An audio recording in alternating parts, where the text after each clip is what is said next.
Fundadora e diretora da Happiness Business School, coordenadora do MBA Felicidade Organizacional na Lisbon Business, Governance School, especialista em felicidade corporativa com formação executiva em ciência da felicidade e bem-estar, psiquiatria positiva e saúde mental.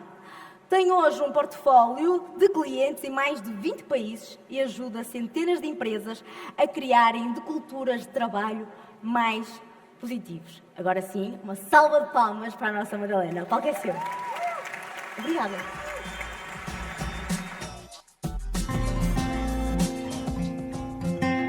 A minha infância foi uma infância com muito amor. Eu venho de uma família muito estruturada, muito unida, nunca me faltou nada.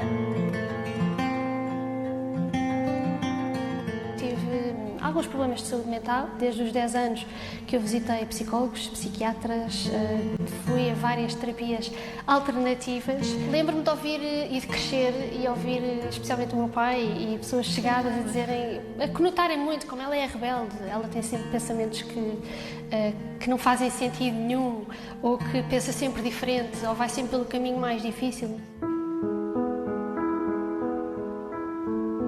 Trabalhei desde muito cedo, comecei a trabalhar aos 15 anos a fazer transcrições para uma empresa de secretariado jurídico, algo que eu também me auto-impus. Eu sempre achei que conseguia mudar o mundo e acho que isso também foi um dos fatores decisivos para estudar Direito. Foi também resultado daquilo que era uma pressão social, algo que me iria dar status, algo que me iria dar segurança e não tanto aquilo que era a minha paixão. Aos 22 anos, no último ano de faculdade, eu já vivia sozinha, já pagava a minha casa sozinha, tinha carro, tinha casa, tinha emprego, tive acesso à melhor educação, mas no fim do dia sentia sempre um grande vazio, sentia muita angústia, sentia muita mágoa. E isso também me levou a um grande sentimento de culpa, porque eu sentia, eu tenho tudo e eu não consigo ser feliz. Nunca tive uma depressão de ano X a ano X, foi a minha infância toda, foi muito este estado de mágoa e este estado de angústia e de não perceber como é que eu poderia realmente alcançar um bocadinho aquilo que é a plenitude. Não me culpei fisicamente, mas culpei muito psicologicamente, porque eu não me sentia digna da minha dor. Eu, sabendo que venho de um meio privilegiado, não é, que tenho uma boa rede de apoio e sentir que tenho tudo e não consigo ser feliz, eu sentia que a minha dor não era válida. Lembro-me de uma terapeuta minha me dizer, não é por teres noção que há pessoas que têm uma dor muito maior que a tua é menos válida.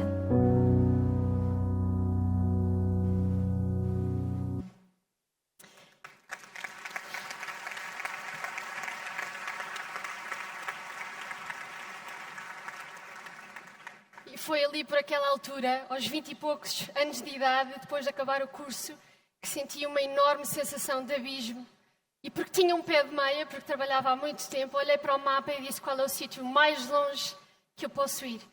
E escolhi a Austrália, Sydney, não sei muito bem porquê.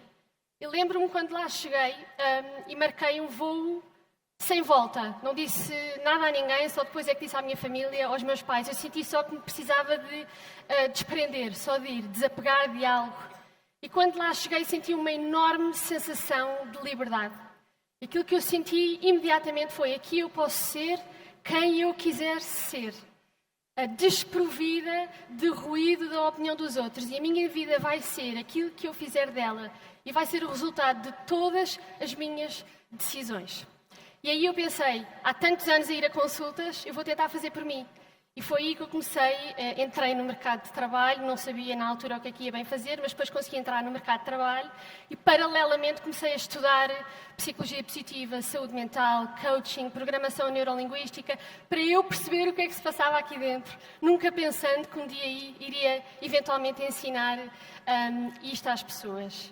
A vida começou a correr melhor, porque comecei a implementar algumas das coisas que vou falar aqui convosco. E em 2016, quando volto a Portugal, as pessoas olharam para mim e disseram, ela está diferente, tem uma aura mais plena, o que é que se passou? E a vida corria bem lá fora. E então começo a receber pedidos de ajuda de pessoas para as ajudar um bocadinho a otimizar as vidas delas. E é nestes processos de acompanhamento que eu percebo que 95% dos meus clientes, as causas de ansiedade, stress, depressão, esgotamento, tinham quase sempre a ver com causas laborais. E eu pensei, tendo experienciado um mercado de trabalho fantástico lá fora, pensei, meu Deus, aqui as pessoas vivem para trabalhar, ao invés de trabalhar para viver.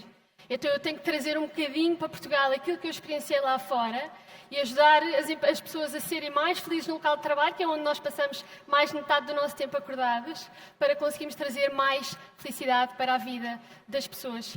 E foi assim que a Happiness Business School nasceu. A Happiness Business School é uma academia para a felicidade corporativa, que tem como missão alavancar culturas de trabalho positivas. O Ricardo já nos falou bastante de como é que poderemos criar ambientes de trabalho mais felizes.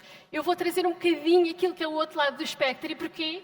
Porque muitas vezes também vemos empresas a querer fazer mais e mais e mais e melhor, não é? E as pessoas continuam a quê? A queixar-se, a queixar-se, a queixar-se. Então, se por um lado nós pregamos muito aquilo que é uma liderança humanizada, por outro é crucial promovermos aquilo que é a psicologia positiva em cada um. Eu costumo dizer que a psicologia positiva salvou-me e o viver em propósito curou-me. Mas agora que se fala tanto de felicidade, não é? Especialmente neste princípio de evento, gostava de vos perguntar e que colocassem a mão no ar, quem é que acha que nós fomos feitos para ser felizes? Não vos querendo desiludir, não é bem assim, não é? A verdade é que o ser humano não foi programado para ser feliz. Nós fomos programados essencialmente para duas coisas, para reproduzir e para sobreviver. Vamos andar um bocadinho atrás para o tempo da pré-história, não é? Em que nós somos assim a refeição mais deliciosa de um tigre esfomeado. O nosso cérebro foi literalmente programado para estar em constante estado de ação, de alerta, para aquilo que são os fatores ameaçadores.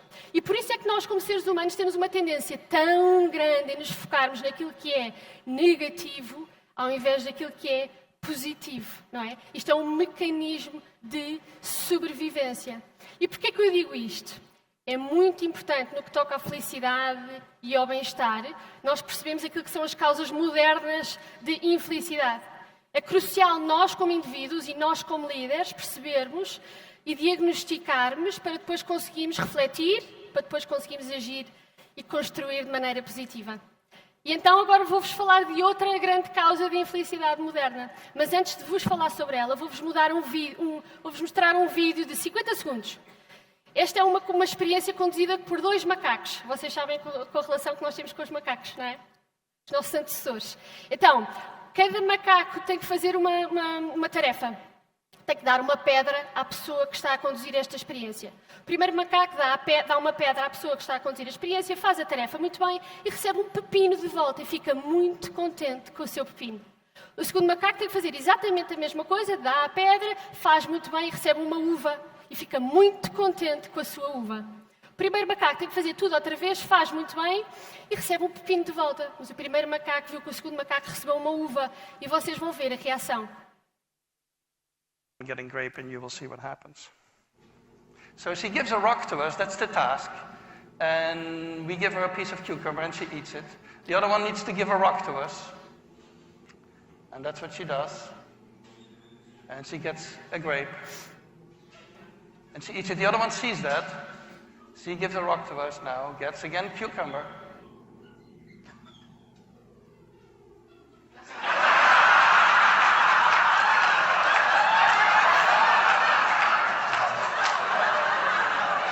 Continua a tentar, bem resiliente. She tests her rock now against the wall. She needs to give it to us. And she gets cucumber again.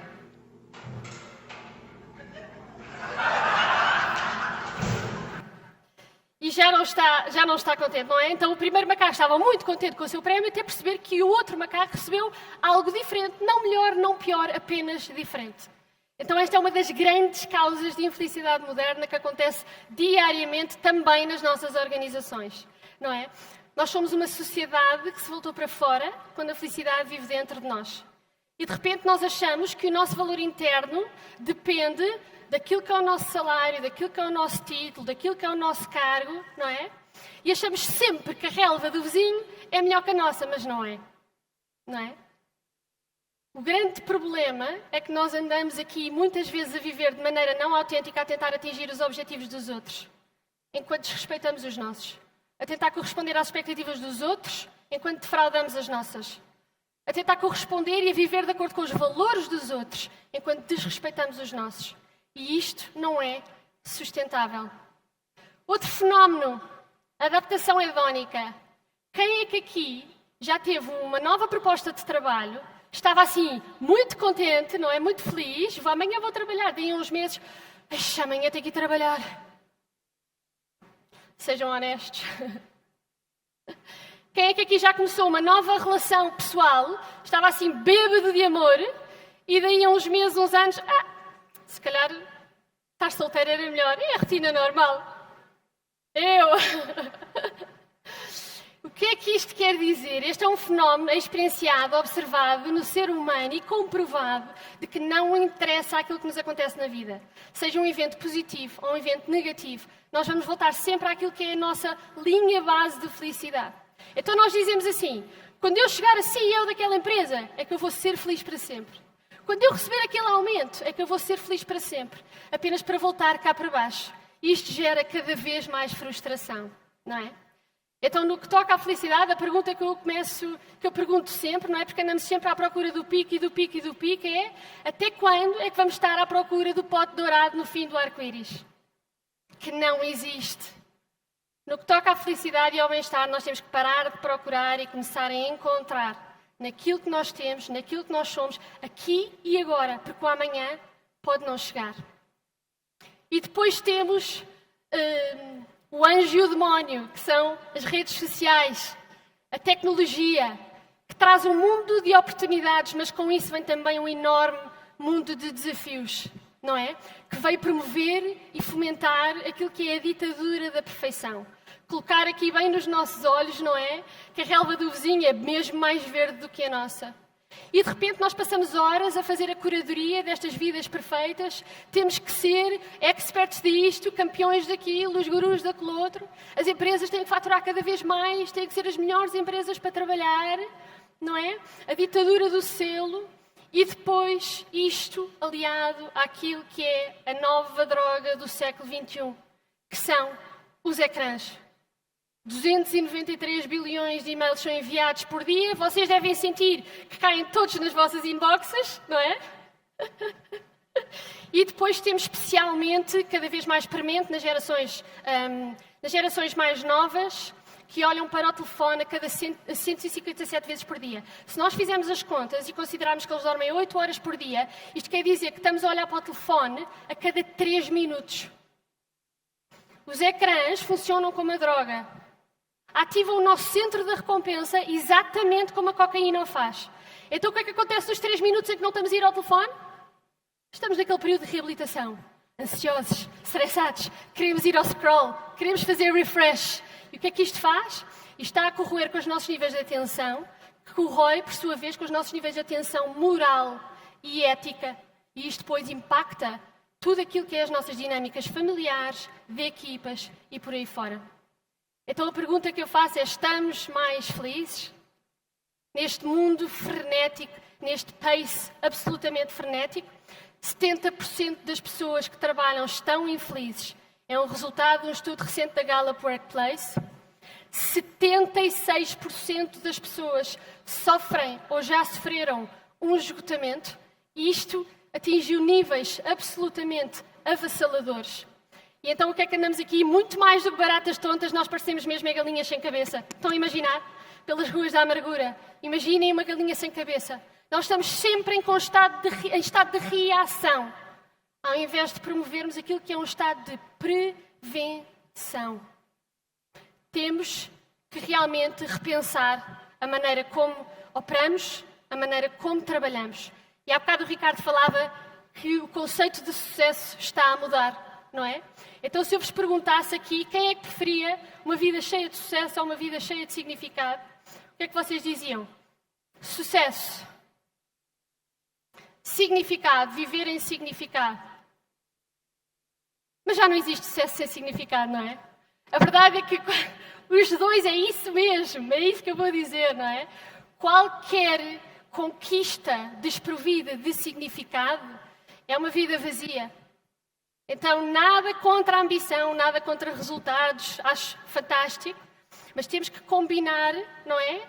Este bem-estar financeiro, literacia financeira, alcançar o sucesso material, porque vivemos no mundo material, mas em propósito, com significado.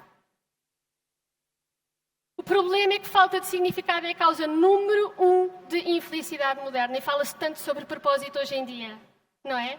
A maneira como nos habituámos a trabalhar, eu costumo sempre dizer, felicidade no trabalho é o quê? Gostarmos do que fazemos, com quem fazemos e da maneira que fazemos. Mas muitas vezes a maneira que fazemos, ou muitas vezes o ambiente de trabalho, faz com que nós fiquemos tão exaustos que nos desprendemos daquilo que é o nosso impacto, daquilo que é o nosso propósito. Médicos e enfermeiros são um perfeito exemplo disso. Então nós precisamos de voltar atrás e repensar a maneira como trabalhamos e como vivemos. E o que é que isso quer dizer? Promover a integridade de cada um. Percebermos que as nossas organizações e as nossas vidas familiares são o resultado do nosso estado individual. Então nós precisamos de mudar o eu para mudarmos os sistemas que nós construímos. O que é um sistema? Uma família, uma organização, uma equipa. Então, preciso de mudar o eu, o indivíduo, para mudar o coletivo. Preciso de mudar o coletivo para mudar o indivíduo. E eu acredito que é só este pensamento sistémico é que vai realmente mudar o mundo, não é? Todas as nossas decisões têm um impacto em cadeia, têm uma repercussão em cadeia. E então como é que nós fazemos isto? Nós temos que promover aquilo que é a integridade de cada um. As organizações, como dizia o Ricardo, são feitas de pessoas. O que é que são pessoas? São seres vivos. O que é a característica mais essencial dos seres vivos? É a integridade. O que é a integridade? É o estado de estarmos por inteiro.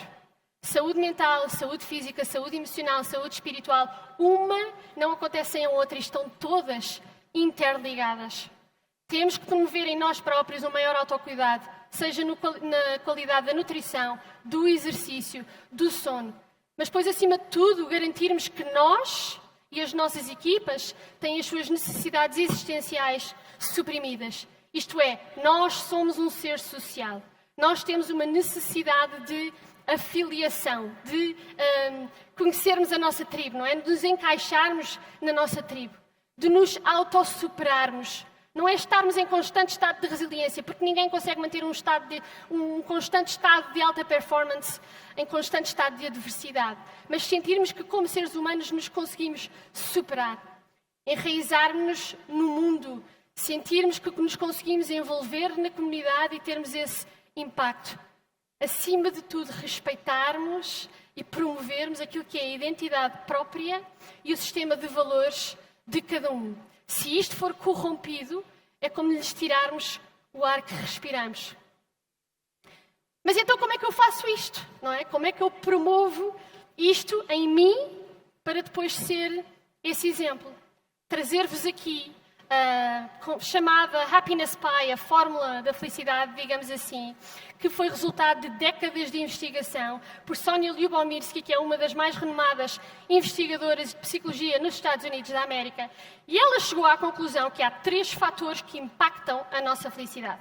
A maior parte das pessoas olha para este gráfico e pensa assim, então, o fator genético impacta a minha felicidade em 50%, o fator circunstâncias em 10% e o fator atividades intencionais impacta em 40%. Não é bem isso que ela quer dizer. O que ela quer dizer é que nós temos sempre, estes são os 3 fatores que impactam a nossa felicidade, mas que de entre pessoa para pessoa eles têm uma variação de impacto diferente. A mim o fator genética pode impactar em apenas 10%, ou Ruben pode impactar em 60%. Vocês sabem aquelas pessoas muito irritantes, que com pouco fazem a festa, atiram as canas. Essas são as pessoas que têm uma grande predisposição já genética para produzir serotoninas, endorfinas, oxitocina e por aí fora. O que ela nos dá aqui uma grande margem de trabalho é para as atividades intencionais.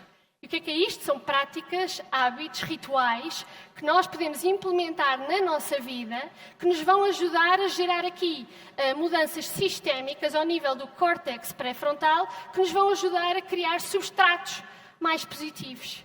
E aí, foi aqui que a minha vida mudou. Há bocado disse-vos, não é, que a psicologia positiva salvou-me, porque isto é uma prática, é um treino. Eu percebi que o nosso cérebro é de natureza maleável. nós conseguimos fazer dele aquilo que nós queremos. Mas dá trabalho, é preciso disciplina, é como ir ao ginásio, não é? Então este conceito de neuroplasticidade autodirigida, e trazer-vos aqui esta frase de Dr. Nick Hansen, que é um neurocientista que tem feito um trabalho notável na área, ele diz: se a mente muda, o cérebro muda. Se eu penso positivo, eu estou literalmente a fazer mudanças aqui ao nível do córtex pré-frontal, que é a zona associada à criação de novas memórias. O que é que isto quer dizer? Eu vou ter mecanismos mais positivos para lidar com a adversidade se eu fortalecer essa zona. Então, se a mente muda, o cérebro muda. Se o cérebro muda, a mente muda. Então, nós podemos mudar a mente para mudar o cérebro, para mudar a mente. Não é um ciclo vicioso, é um ciclo virtuoso. E é aqui que a psicologia positiva ganha uma grande relevância. Eu costumo dizer que lancei a Happiness Business School porque a felicidade nunca me foi ensinada. Ou pelo menos reforçada na escola. Ensinam-nos matemática, ninguém nos ensina a contar as nossas bênçãos. Ensinam-nos geografia, ninguém nos ensina a navegar nas nossas emoções. Ensinam-nos história, ninguém nos ensina a olharmos para dentro de nós para um futuro mais sustentável. Ensinam-nos línguas, português, inglês, francês, e ninguém nos ensina a comunicarmos de maneira positiva connosco próprios primeiro, e eu falei muito mal comigo mesma durante muitos anos, e depois com os outros. Ensinam-nos educação física e ninguém nos ensina o poder da mente. E nós chegamos, muitas vezes, ao mercado de trabalho, neste ritmo muito acelerado, neste mundo moderno, frenético, e não temos as competências mais essenciais para liderarmos na adversidade. Então, uma das práticas é a prática da gratidão, que já toda a gente fala, mas muito poucos praticamos. Então, eu acho que já todos sabemos como é que a podemos praticar, não é? Trago-vos aqui uma história muito breve.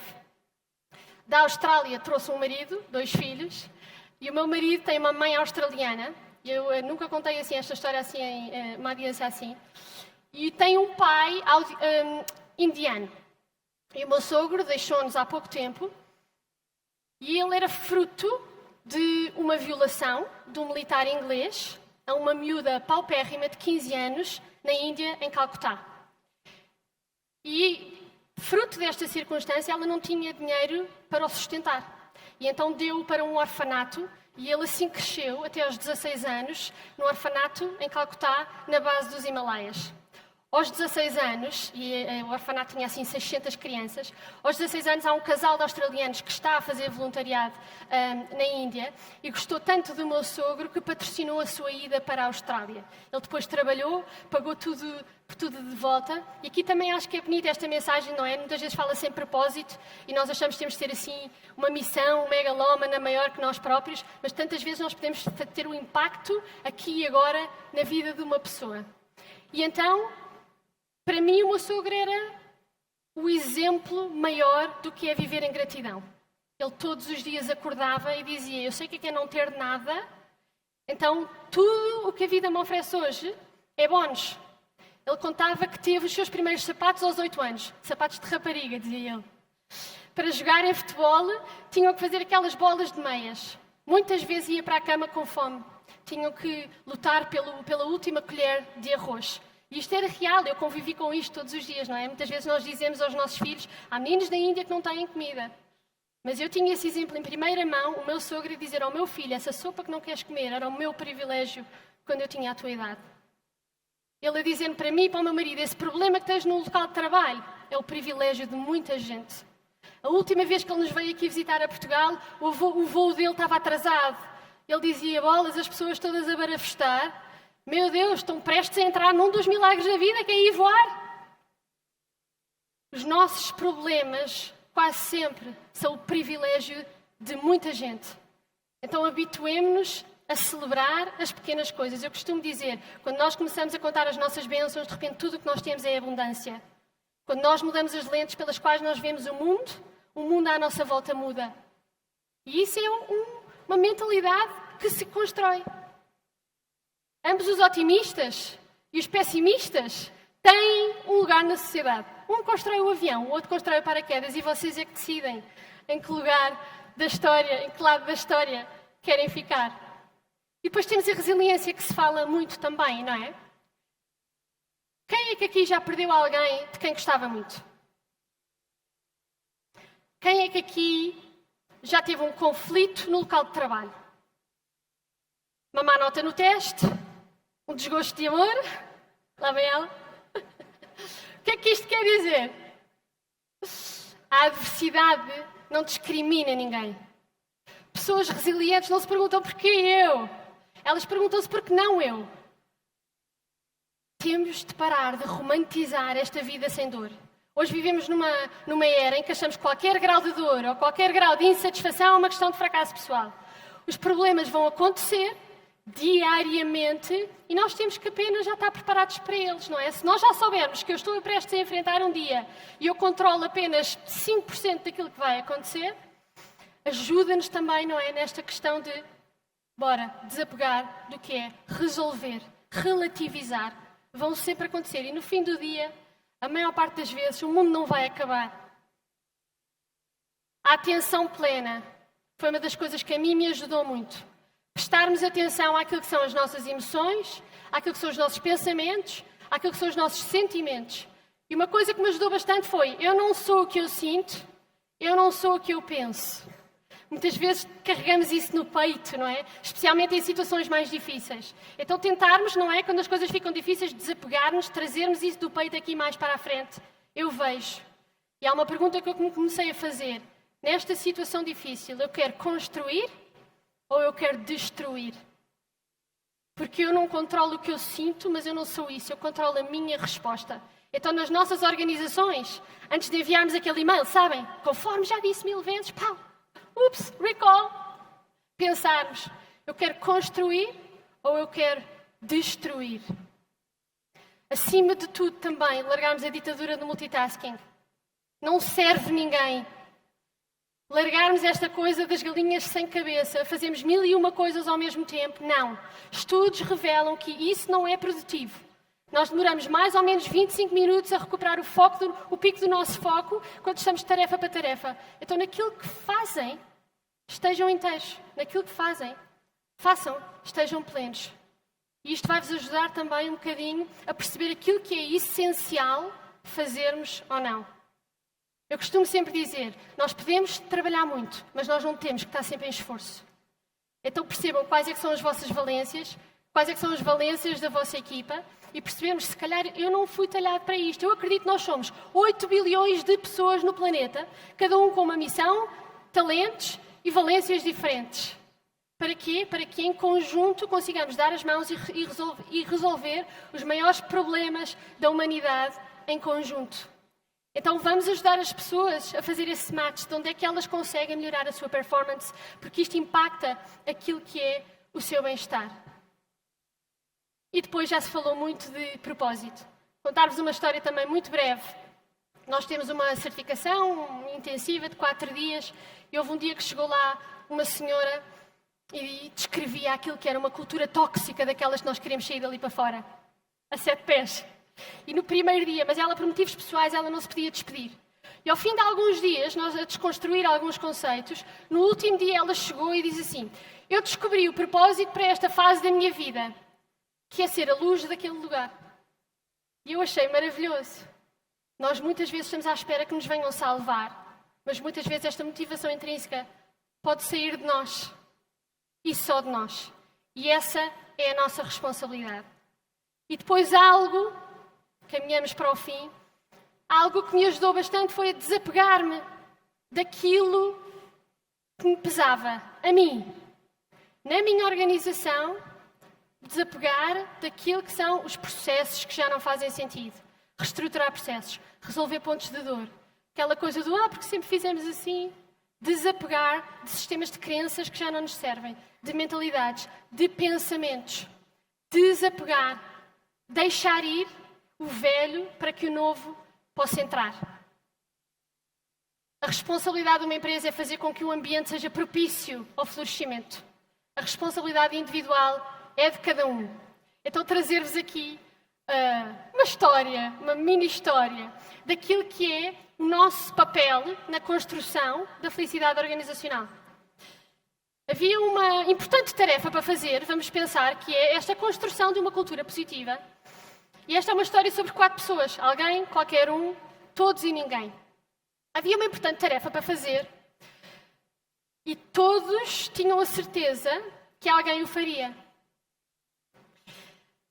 Qualquer um poderia ter feito, mas ninguém o fez. Alguém ficou muito chateado, porque isto era responsabilidade de todos. Qualquer um poderia ter feito, ninguém imaginou que todos não o fizessem. Então todos ficaram muito chateados com alguém, porque ninguém fez o que todos poderiam ter feito. Não estejam à espera de ser salvos. Façam você a diferença, sejam vocês os agentes de mudança nas vossas vidas, nas vossas famílias, nas vossas organizações. Se nós nos certificarmos que temos estes fatores em equilíbrio na nossa vida individual e estes fatores em equilíbrio em cada estágio do ciclo de vida do colaborador, desde o onboarding, desde a atração, ao onboarding, ao desenvolvimento, ao offboarding e por aí fora, se nós nos certificarmos que temos um bom equilíbrio entre emoções negativas e positivas, que temos relações de qualidade, que as nossas pessoas se sentem comprometidas com aquilo que estão a fazer, que sentem que têm impacto e que conseguem contribuir para aquilo que é a sua função, que se sentem realizadas profissionalmente e, acima de tudo, que o trabalho as energiza ao invés da que vos esgota, nós então vamos conseguir ter uma cultura verdadeiramente feliz. Como diziam há bocado, só há duas maneiras de influenciarmos o comportamento. Ou o manipulamos ou o inspiramos. Então eu acredito que se nos permitirmos a sermos nós próprios, termos essa coragem, nos atrevermos a fazermos diferente, quiçá melhor, desafiar o status quo, deixarmos ir aquilo que nos pesa para trazermos leveza para o processo, nós vamos conseguir ter resultados como este atleta.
Os melhores resultados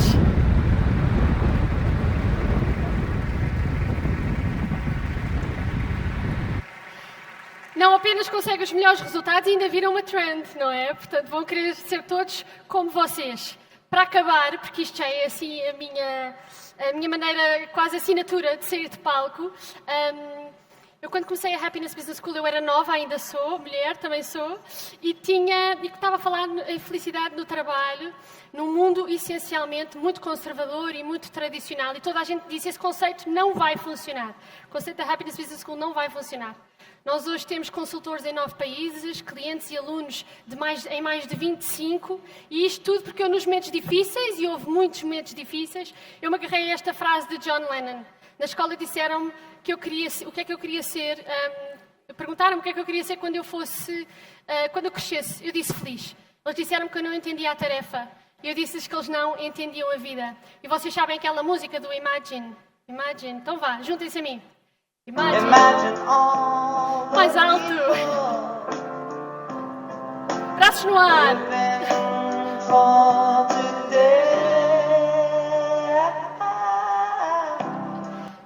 É só isto, não vos vou fazer dançar. Então imaginem um mundo onde todos vivemos no momento.